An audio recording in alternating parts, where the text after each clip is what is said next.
concepto, movimiento libertario, es muy posterior, muy reciente.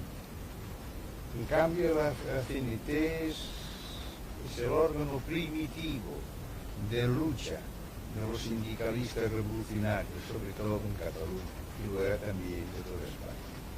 Yo ingresé en la CNT cuando tenía 17 años y trabajaba en la industria hotelera como camarero. Acababa de producirse la huelga de la canadiense, famosa por la magnífica organización que tuvo por parte de los sindicalistas de Barcelona y que la había ganado desde el sindicato de Luz y Fuerza de la CNT. Entonces los camareros fuimos a la huelga por una reivindicación ya muy superada en los tiempos actuales en muchas naciones. Existía todavía la propina, que los elementos revolucionarios considerábamos como humillante. Entendíamos que debía ser o un sueldo o un porcentaje, cualquier cosa, menos que la propina que obligaba moralmente a dar las gracias al cliente que la daba. Esto era realmente luchar contra los intereses de la mayoría de los miembros de la industria, de los camareros, muchos de los cuales, gracias a la propina, en aquellos tiempos, lo que percibían venía siendo casi superior al sueldo de un general de división del ejército, porque habían sitios donde se trabajaba mucho, daban buenas propinas y los camareros, pues sí, llevaban ellos un sueldo importante a la casa. En general no era esta la situación de la industria, máxime considerando que la industria gastronómica no es solamente la de camareros, sino que hay los cocineros y hay los empleados de habitaciones de hotel y todo.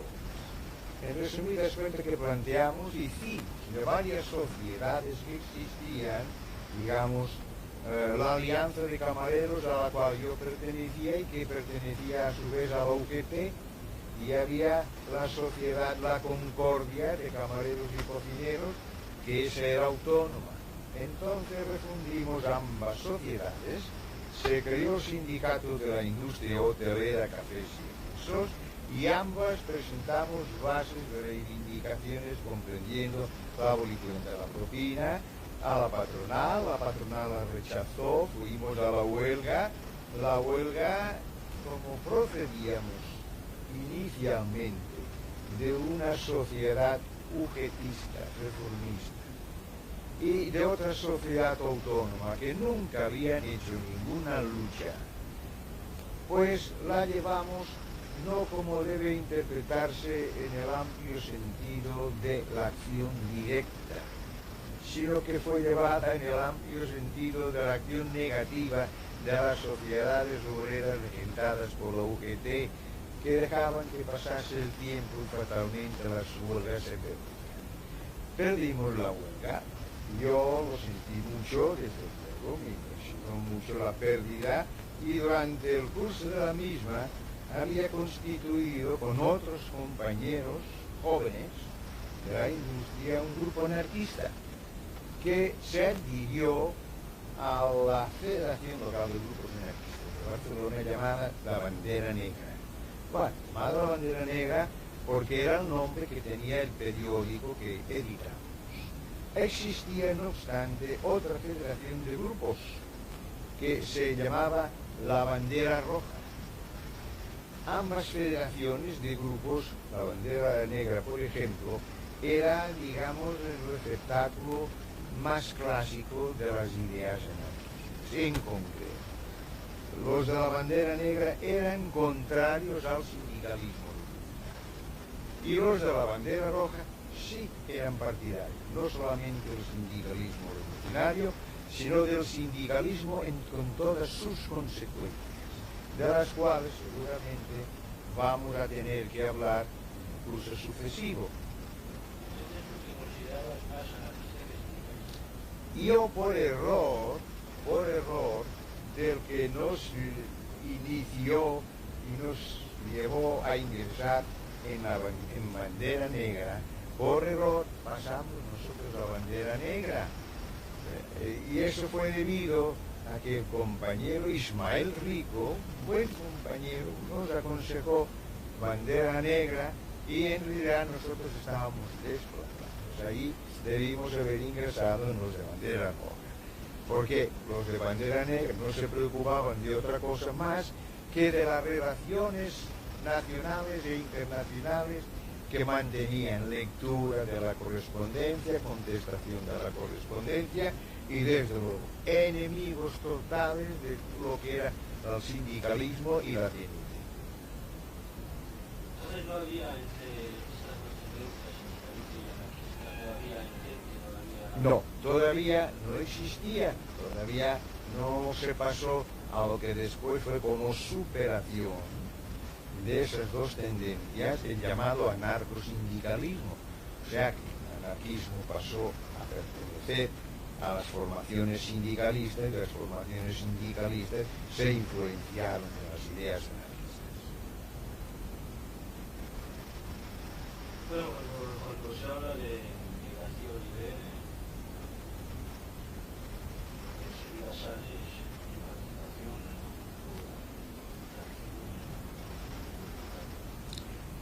Voy a decir, esto es algo muy complejo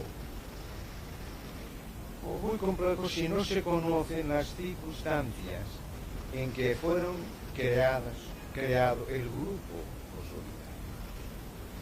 La CNT estuvo a un paso de desaparecer.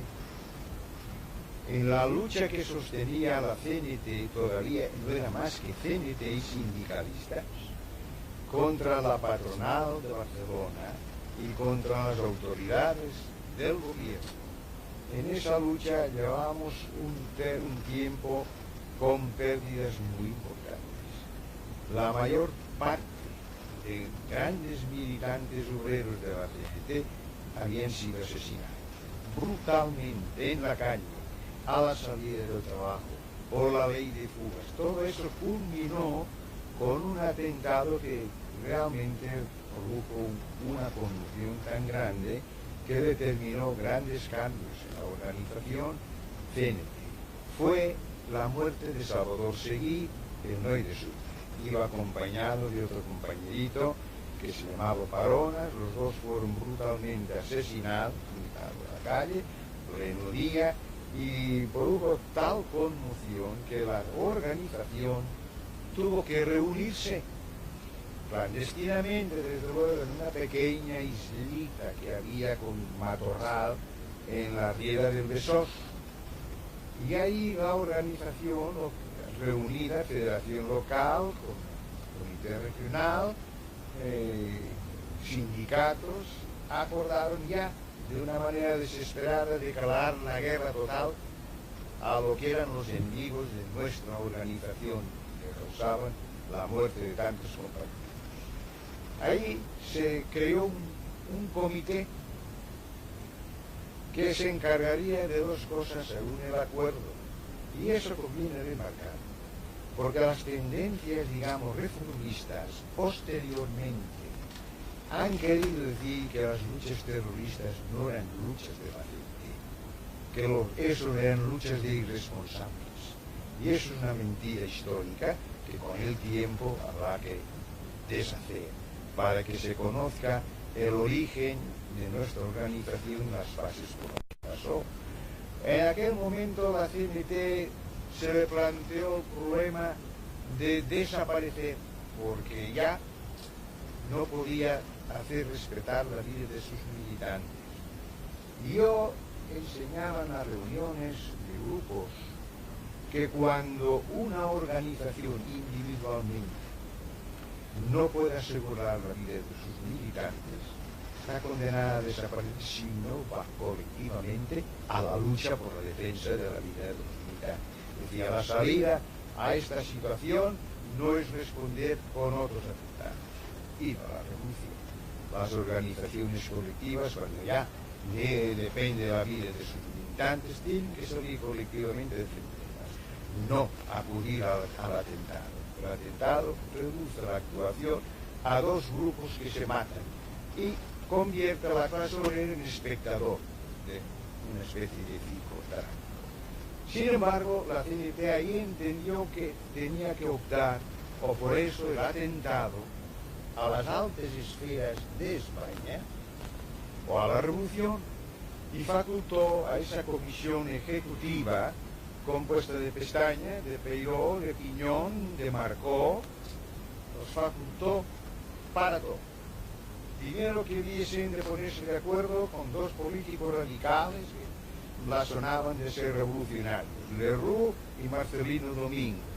Bueno, y si no se podía hacer la revolución, entonces al atentado por arriba. Sí, así ocurrió. Ensayaron de ponerse de acuerdo con Lerroux, ensayaron de ponerse de acuerdo con Marcelino Domingo, como es natural, eso no quisieron marchar a ninguna empresa revolucionaria y la CNT se quedó completamente sola frente a la represión en España. A todo esto, una cantidad importantísima de miembros de la CNT, los más aptos, que giraban en torno al Noy del Sucre, se apartaron. Todo lo demás importante, intelectualmente considerado, se apartaron y dejaron que fuésemos solamente los jóvenes de 18, 19, 20 años, los que hiciésemos frente a la lucha. Bueno, el comité ejecutivo no logró la colaboración para sus planes de acción directa, terrorista por arriba, con los compañeros de los grupos de Sants, que eran los llamados sindicalistas revolucionarios. Y cuando no la lograron, entonces acudieron a mí, que tenía yo ya una aureola, tiempo, de hombre de acción. Acudieron a mí, me dijeron cuál era la situación y me dijeron si yo me veía capaz de hacerle frente al problema de ellos, que era organizar grupos o un grupo. Y dije que sí, que podríamos, solamente que me encontraría, como después ocurrió, con problemas muy distintos a los de antes, porque los de antes eran que los hombres de acción de la CNT no aspiraban a la gloria de que se conocieran sus hechos. Que ahora habían venido muchos compañeros nuevos del resto de España, probablemente no lograríamos esos mismos resultados. Con todo, ensayó con el grupo de los solidarios, de los cometidos que demarcó la organización, no pudo cumplir ninguno. Entonces, de una manera disgregada,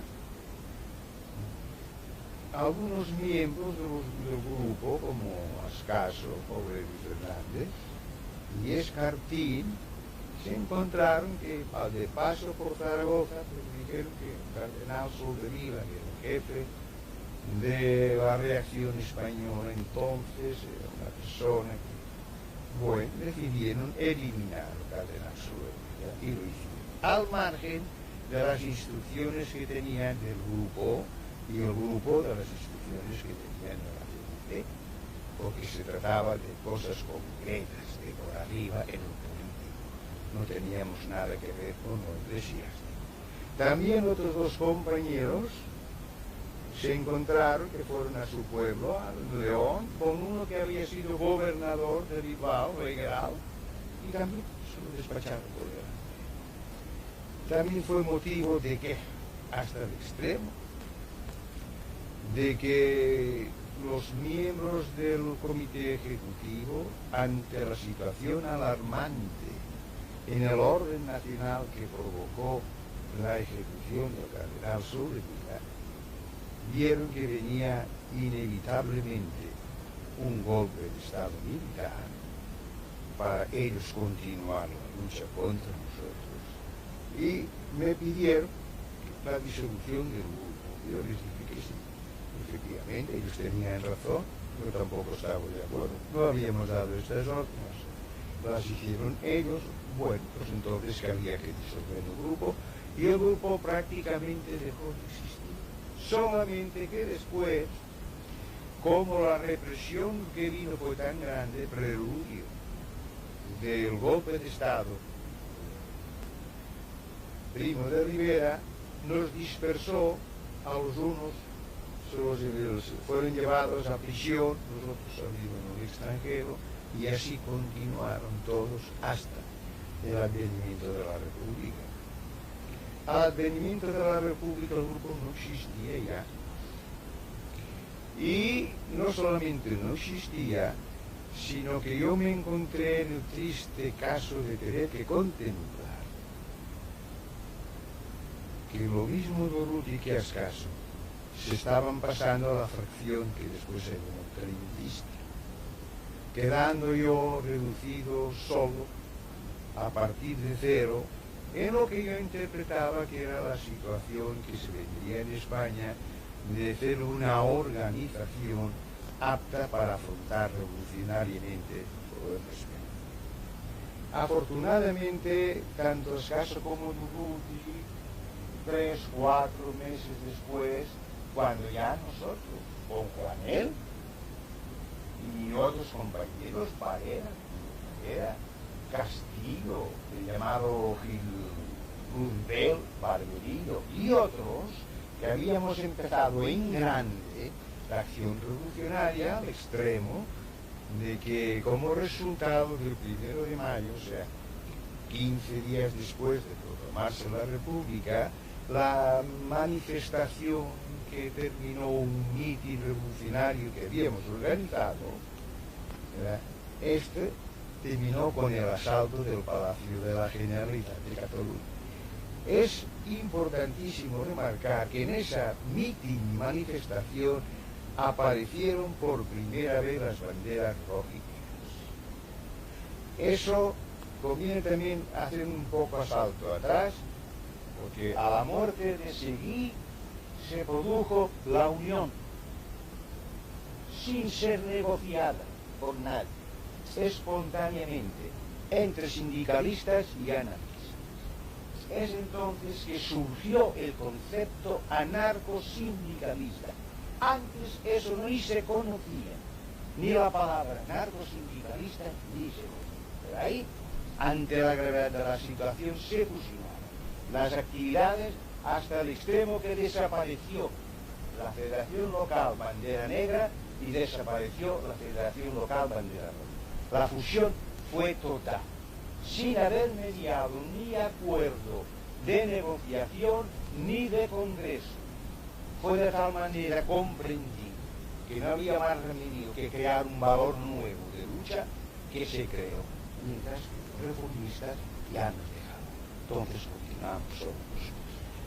Como vino ya el golpe de Estado y durante 8 años pues, no hubo casi manifestación orgánica, no fue hasta sino después que aparecieron que yo las creé porque quería representar con ello aquel acto de fusión que hubo entre anarquistas y sindicalistas, desapareciendo la bandera roja y desapareciendo la bandera negra. Mismo concepto que trasladé a los miembros de la CNT anarquistas de París cuando estuve en París en el año 25 y propugné la creación de alianzas revolucionarias de anarquistas y sindicalistas porque aquí habían vuelto a la separación. Y siempre un pensamiento de que anarquistas solos no irían a la revolución y que sindicalistas solos sería un peligro a lo mejor para la revolución, siempre procurando esa fusión de las dos ramas de ese. Decía como vos, que los solidarios introducieron el revisionismo nacionalista. Bueno, Hablando de revisionismo, entiendo la revisión de ciertos esquemas desde su formación. El grupo solidario abarcó en su programa 2 puntos esenciales: la toma de poder y la revolución. ¿Qué puedes decir acerca de eso? veamos. ¿Era por sentido de eficacia? Si hablásemos en anarquista, eso sería un absurdo. Lo mismo sindicalismo a la toma del poder que la formación del ejército. Hablando de sindicalistas, no, eso es lógico. Con el tiempo habrá que definir ampliamente qué es eso que se ha llamado la acción directa. Para el sindicalismo es elemental la existencia y la utilización del concepto de acción directa. Cierto que Anselmo Lorenzo hizo más o menos un pequeño informe de lo que entendía por acción directa, que era la búsqueda, el sabotaje interno. El concepto de acción directa es tan amplio que a la larga la clase obrera, estudiándolo detenidamente y acercándose de ese concepto de acción directa, llegará a todas sus consecuencias, que es el triunfar como clase. La clase obrera o triunfa como clase o tendrá que realmente permanecer siempre como clase. O sea, pequeña esclavitud, más o menos bien remunerada, no el derecho pleno del hombre en la vida y en la sociedad. Mientras exista pues el problema de que la clase obrera será tratada siempre como clase inferior económicamente y por consiguiente políticamente al resto de los demás, la clase obrera tendrá que estar organizada en sus órganos naturales como es el sindicato. Y según las circunstancias, tendrá que desenvolverse. No tiene nada que ver, pues, eso que se ha llamado toma del poder y ejército con la trayectoria. He conocido los tiempos, el año 19, en que el sindicalismo en Barcelona creó la censura roja.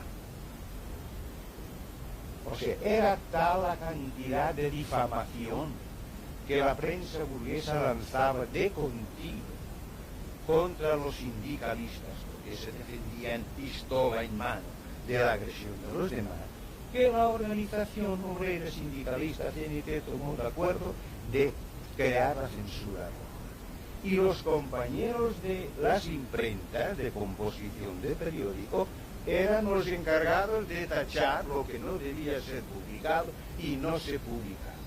Eso dio lugar a que un antiguo miembro, digamos, liberal, de un liberalismo más o menos radicalizado, confundiéndose siempre el liberalismo con el anarquismo, que se llamaba Federico Urales, escribió artículos en un periódico de Madrid contra el sindicalismo barcelonés por esa clase de tácticas.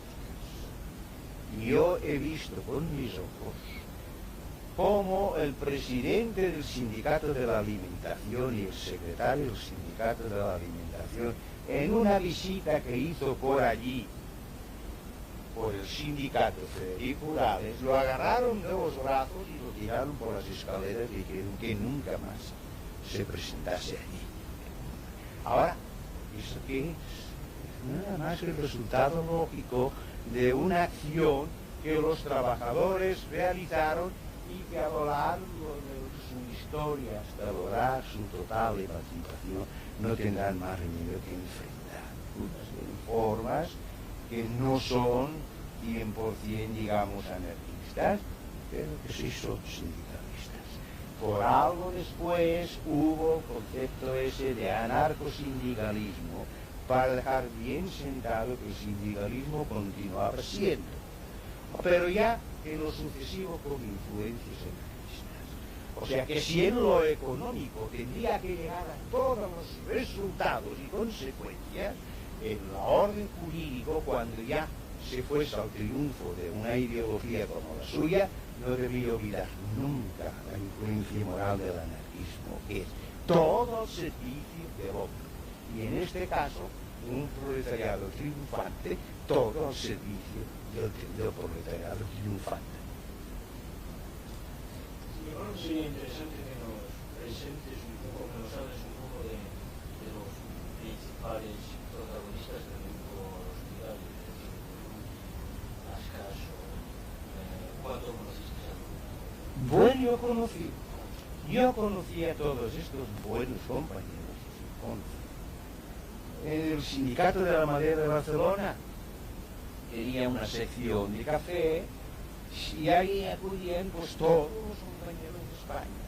Dada la situación por que pasaba nuestra organización, todo hombre joven de España que se sentía con ímpetus venía a Barcelona, venía dispuesto a colaborar en la lucha. Entonces estos compañeros vinieron. Los Ascaso vinieron 3 hermanos. El uno ya hacía tiempo que había emigrado a Francia y después tuvo que refugiarse en Bélgica por haber pertenecido al grupo que ejecutó a un comisario de policía llamado Espejito, ¿verdad?, que era uno de los que más se distinguía en el encarniciamiento contra los compañeros presos y los asesinados. Pero los otros 2 vinieron a sustituir al hermano mayor, a Domingo. Y ambos eran 2 personas muy bien preparadas intelectualmente, ambos. También vino Durruti, que venía del norte, y con ellos habían otros compañeros, como Alfonso Miguel, que era del ramo de la madera, muy buen ebanista, y por ahí también había el compañero García Vivanco, que era del ramo de alimentación, Fidero, ¿verdad?, y Ricardo Sanz, que estaba conectado con la rama metalúrgica de Aurelio Fernández y Durruti, porque Aurelio Fernández es un buen ajustador, Durruti también es un buen ajustador, y así sucesivamente. Y cuando hubo necesidad de crear un grupo potente, entonces yo, que los conocía del café, del sindicato de la madera, me dirigí a uno, otro, lo reuní y dije que se trata de eso. Nunca supieron, nunca, que yo era el representante de la CNT, que yo era el encargado de organizar un grupo. Nunca lo supieron, porque era misión de los que conspirábamos en Cataluña que lo que hacíamos no se supiera, ni siquiera con el mismo compañero con el cual tendríamos que jugar en la vida. O sea que ahora para algunos de ellos quedan como Carlos Sanz, creo que queda también Alfonso Miguel, será una maravilla conocer que ellos pertenecieron a un grupo artificiosamente creado, que no era de espontáneo, que no era de afinidad, y con un designio y un plan concreto del comité ejecutivo que se había creado a la muerte de uno. Y quienes me encargaron a mí de esa constitución.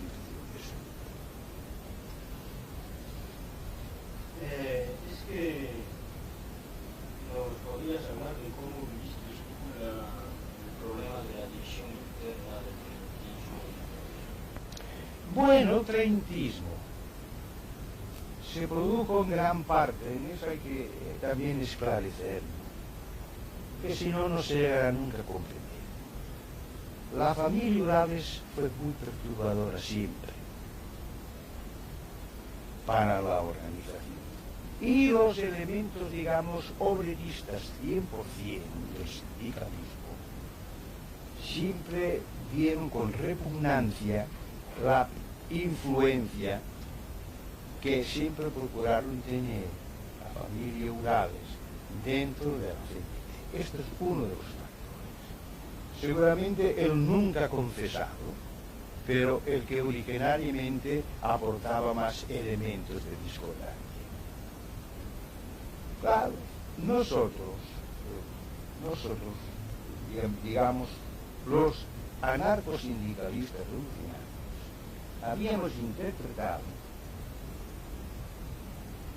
que el largo tiempo de la dictadura, yo digo, habíamos interpretado porque esto corresponde a mis meditaciones, que el largo tiempo de la dictadura seguramente habría producido un envejecimiento en la mentalidad revolucionaria de los viejos dirigentes de la CNT.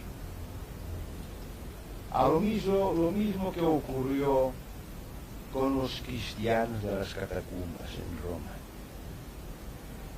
que los obispos, esos cristianos, se cansaron de la persecución, de vivir perseguidos, y entonces tuvieron sus reuniones, sus contactos con Constantino I y negociaron que el cristianismo de religión de perseguidos pasase a ser religión de un imperio, religión oficial de un imperio. Lo lograron, hicieron sus modificaciones al Evangelio, por ejemplo, aquella en que Jesús aparece dando relátigos a los mercaderes del templo, cosa incompatible con la concepción del verbo, ¿verdad? Y también pensé que, claro, pues Pestaña había asistido a la llamada conferencia o convención, acuerdo, de San Sebastián, durante la dictadura, en la cual, en dicha reunión,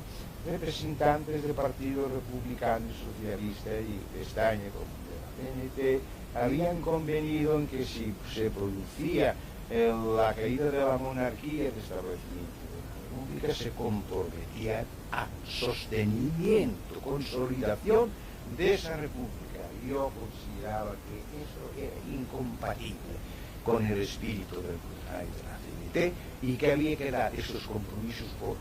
Por consiguiente, veía que si los obispos, que son los jefes, ¿verdad?, son los líderes, se habían hecho viejos, nosotros la juventud teníamos que pasar por encima de ellos. Y esto fue también una de las causas determinantes de que los atletistas se viesen al fin tan arrollados, sin haber ejercido sobre ellos ninguna violencia física, que al fin determinaron convertir su actitud en una pequeña teoría reformista. El manifiesto del atletismo no contiene ninguna novedad, solamente dice que la clase obrera no tiene capacidad todavía para elegir los destinos sociales.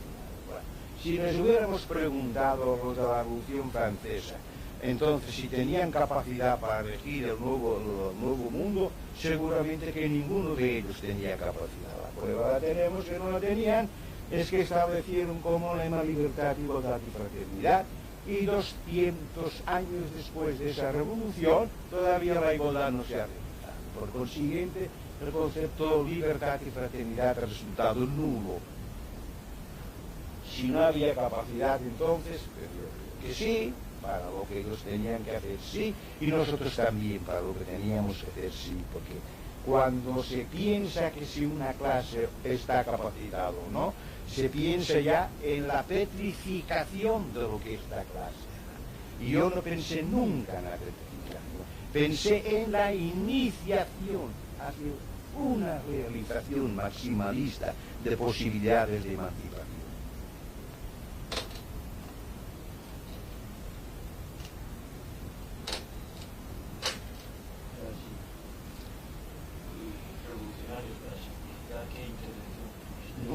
No hubo ningún debate entre ellos y nosotros.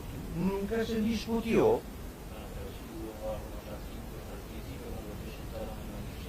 Yo me inhibí de estas cosas, de esas pequeñas cosas. Yo me inhibí, yo no emití ningún concepto, ninguna teoría. Yo pensaba que había que saltar, nada más que eso, saltar, sustituirlos. Otra pregunta, me has dicho antes que estabas en París.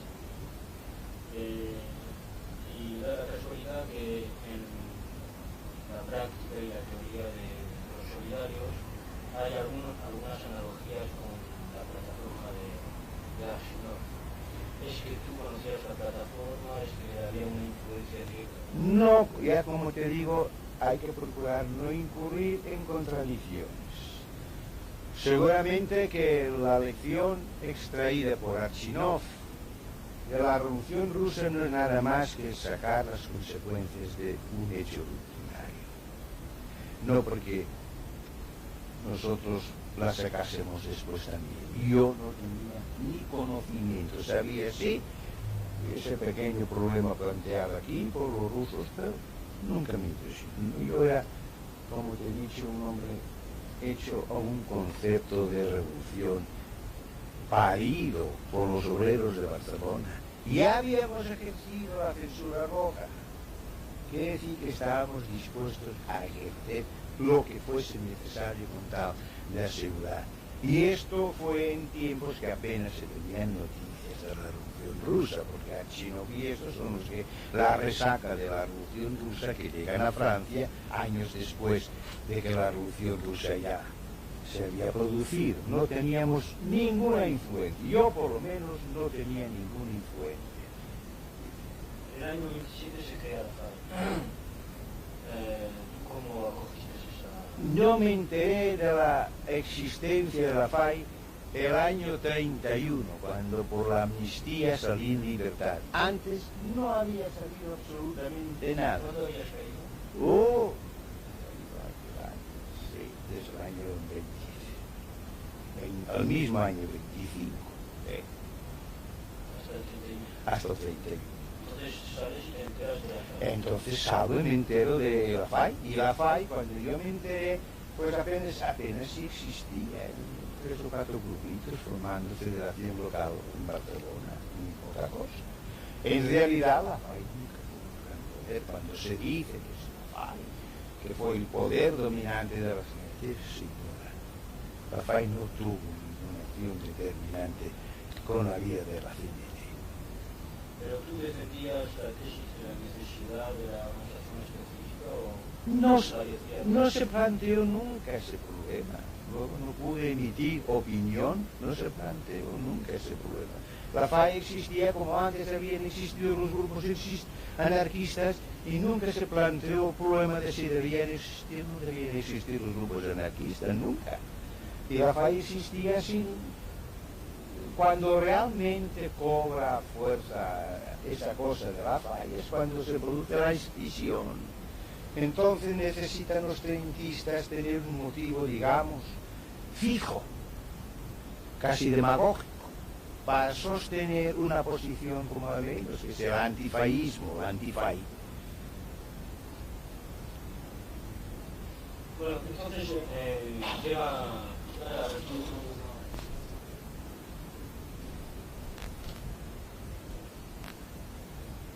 Bueno, entonces llega la República y los solidarios continúan su actuación. No como solidarios, existíamos, manteníamos relaciones, si convenía nos reunimos, pero no como solidarios. Es hasta a fines del 1933 que el comité local de la FAI exigió a Ascaso y a Durruti y a Abel Fernández que nos constituyéramos como grupo. Ni yo, ni Jovet, ni Ortiz podíamos decidir eso, estábamos presos por el movimiento de enero. Entonces ellos les exigieron, vinieron a vernos y dijimos, bueno, pues constituid el grupo. Supongo que ya incluso habéis encontrado el nombre. Y me dijo Ascaso, sí, pensamos que sea el nombre de nosotros. Y digo, bueno, pues el nombre de nosotros. Claro, yo no dejaba... No estábamos ninguno de ellos en la FAI. Pues los contactos personales. Son las cosas de los contactos personales. No estábamos en la FAI. A partir de finales del año 33, que se constituye el grupo nosotros, yo doy mi asentimiento, yo no era partidario de la FAI considerado como un órgano dirigente de nada, ¿no? Pero tan si yo ya sabía que ahí venía un peligro, porque no ignoraba que dentro de la FAI se habían producido las existencias de algunos grupos que ni tenían el espíritu, digamos así, de bandera negra, ni tenían el espíritu de bandera roja. El espíritu eran cosas, digamos, de tipo casi familiar. Era como la familia Urales, esforzándose en penetrar en la CNT a través de la FAI.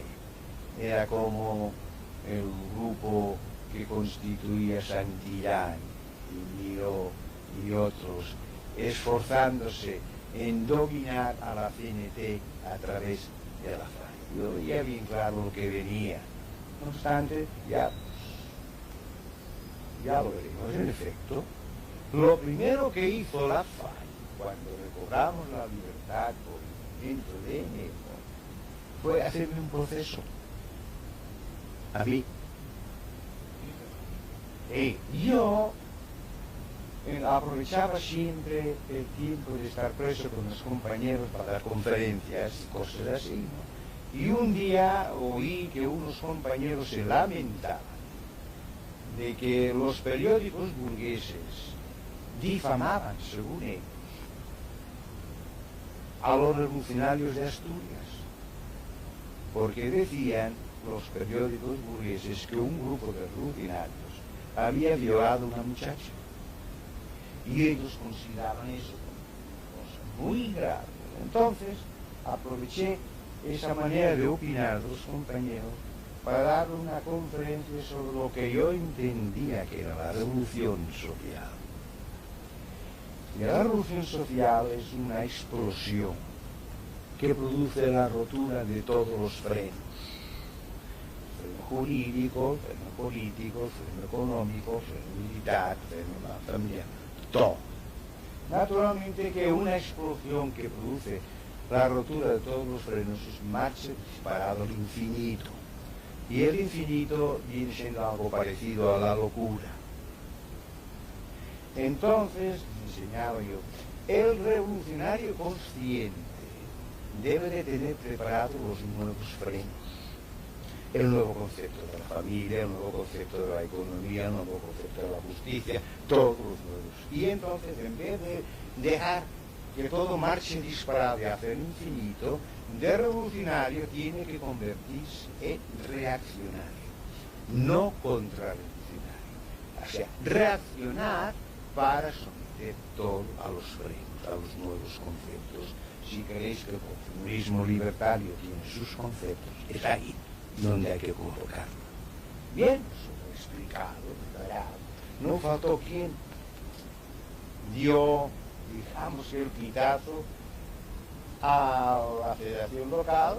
Le dieron que yo lo que estaba haciendo era una propaganda de marxismo mezclado con anarquismo.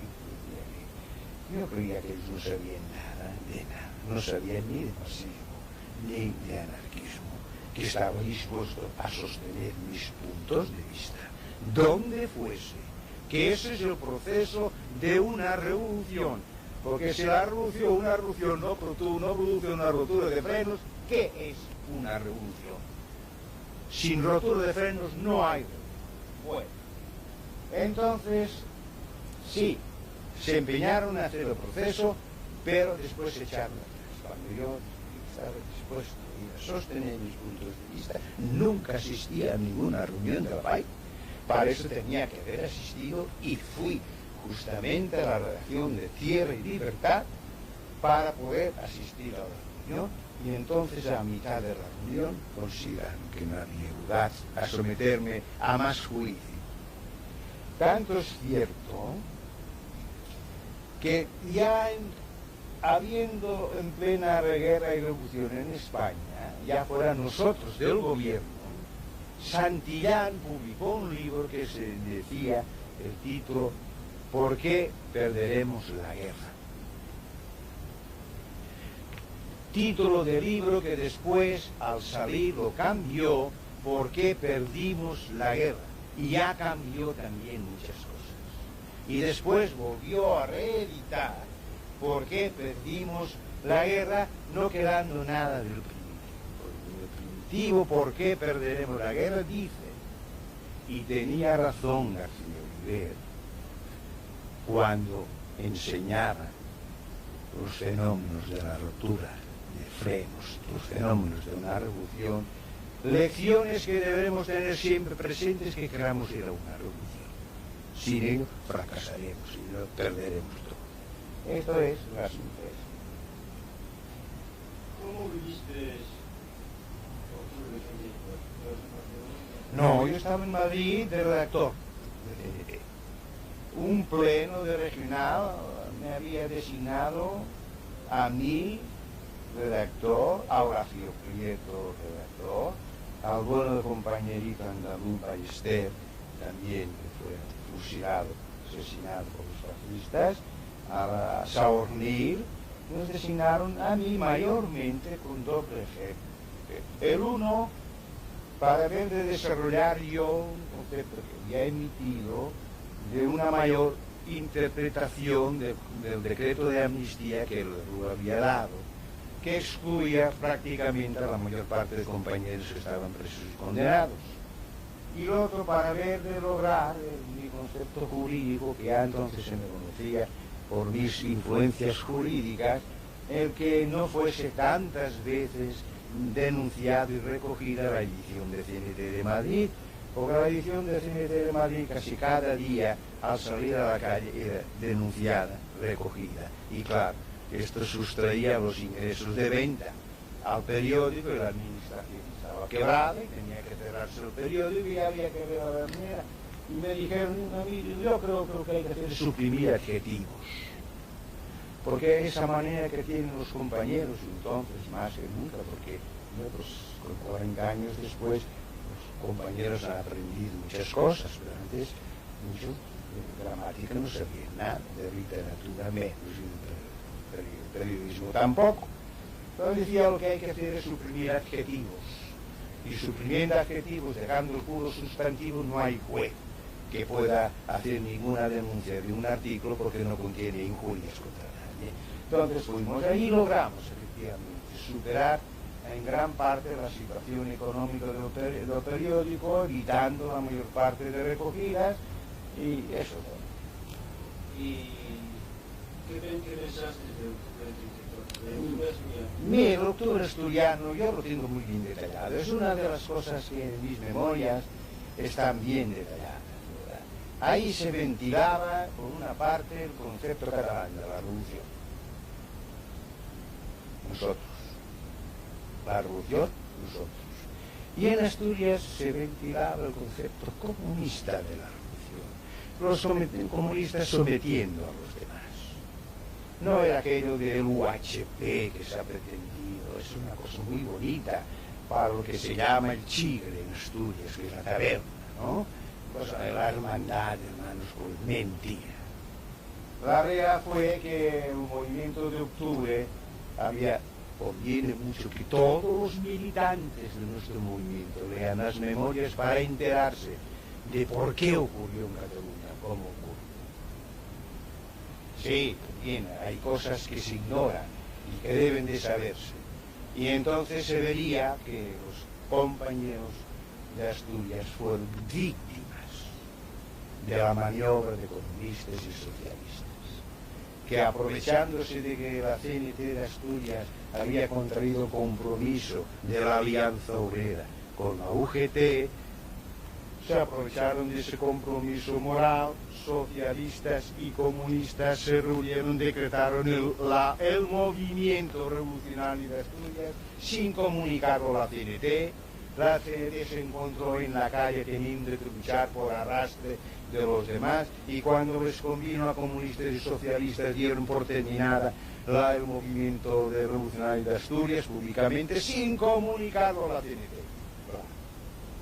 El compañero que más se había comprometido en eso de la Alianza Obrera, que era el compañero Martínez, José María Martínez, creo yo, y lo dejo así en el creo yo, porque en mis memorias hay un sitio recogido para lo que llamo las 100 muertes que tuvo el héroe.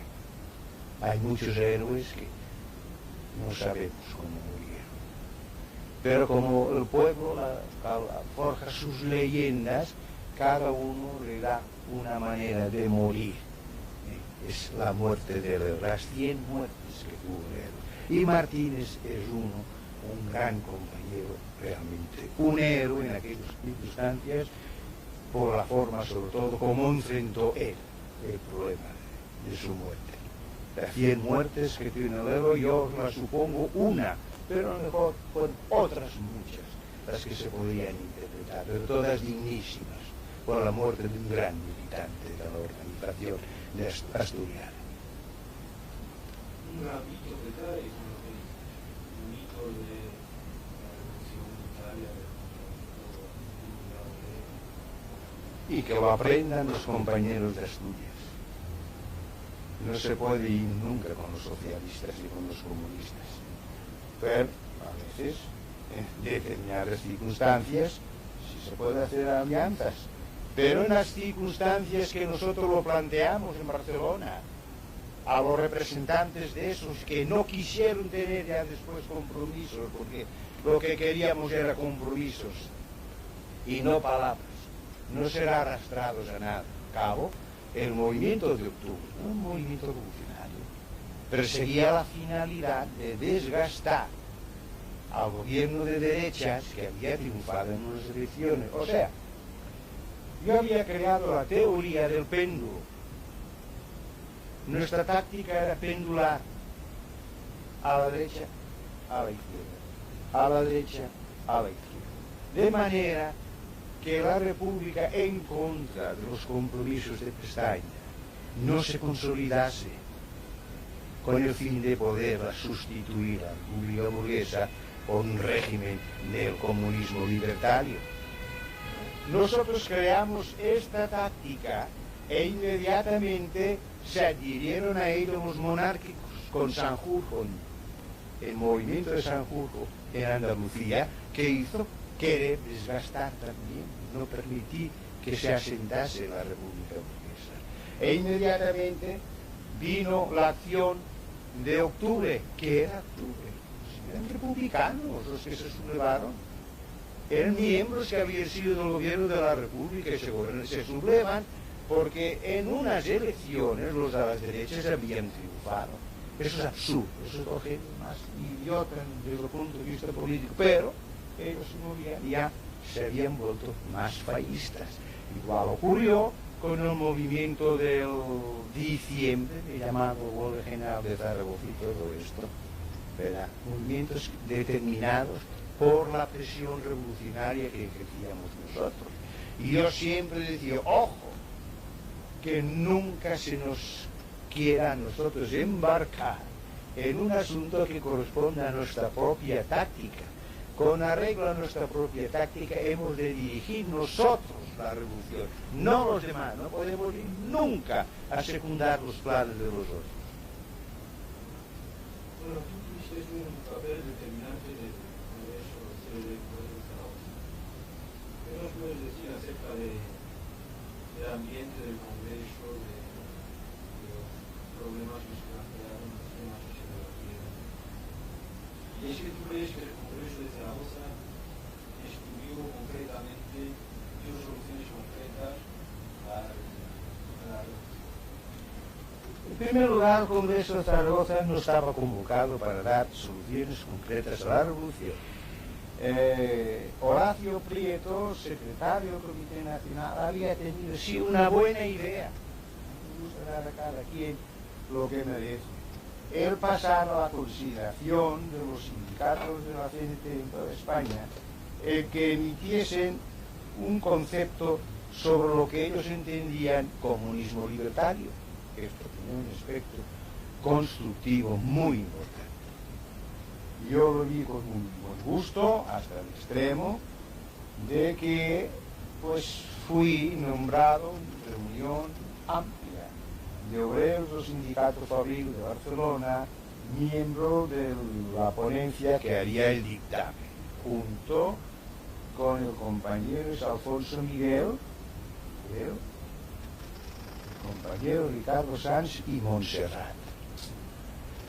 Yo fui el encargado, la comisión dictaminadora, hacer el dictamen, escribir el dictamen, fue más o menos discutido, elaborado entre todos, aceptado después por el Sindicato Fabril y presentado por el Comité Nacional como una de las sugerencias para ser tenida en cuenta en el aspecto este constructivo que aspiraba, digamos así, que aspiraba la CNT a darse en el Congreso de Zaragoza.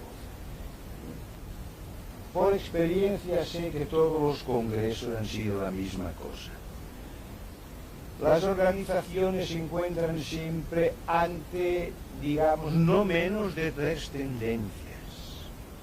Una de centro, una de derecha y una de izquierda. Esto ya es un fenómeno físico que es explicada como ley física, centro, derecha, izquierda, inevitable. Entonces esas organizaciones siempre procuran, cuando hay una cantidad variada de ponencias sobre el comunismo libertario, se encuentran en la necesidad de hacer un acuerdo de unificación, porque si se da el triunfo a uno o a un sindicato, parece ser todavía no tenemos suficiente preparación, parece ser que es que triunfa aquel sindicato sobre los demás, o que triunfa aquel miembro del sindicato sobre todos los demás. Entonces no hay más remedio en un congreso que sacar siempre pues un acuerdo unitario y con él tirar adelante. Y es lo que le ocurrió al Congreso de Zaragoza. Abordó un problema muy importante, no lo solucionó, pero quedan las ponencias de todos los sindicatos que no hay más que irlas estudiando, recogiendo y ver de superarlas. Tuvo otro aspecto muy positivo, que fue que ahí se resolvió el problema de la escisión confederal, problema que venía preelaborado por una gestión que me encomendó a mí Horacio Prieto como secretario del Comité Nacional, que vino de Zaragoza expreso para ello, que me encomendó a mí para ser realizadas cerca de Peiró y cerca de Mascarell, ambos elementos muy importantes de la oposición, llamada oposición los rentistas. Efectivamente, tuvo relaciones con esos dos compañeros, para eso fui a Mataró expresamente, y logré que ellos me diesen la promesa de que si presentábamos debidamente, primero asistí al Congreso, si se les invitaba, y después, si se presentaba bien la cosa de la unidad, aceptarla e incorporarse. Efectivamente, en el Congreso fui yo encargado de defender la ponencia de unidad, ¿verdad? Se aprobó y en el acto quedó resuelto ese grave problema que tenía la CNT. Ese grave problema que tenía la CNT la capacitaba para hacer frente al que venía, que era un problema tan serio como abordar la revolución, cosa que no ocurría a la UGT. La UGT estaba muy dividida y no tuvo nunca unidad para afrontar seriamente los problemas de la gravedad o los problemas políticos que se iban a presentar. En el Congreso de Zaragoza, tú representabas al sindicato textil. Sí, Fabril Textil de Barcelona.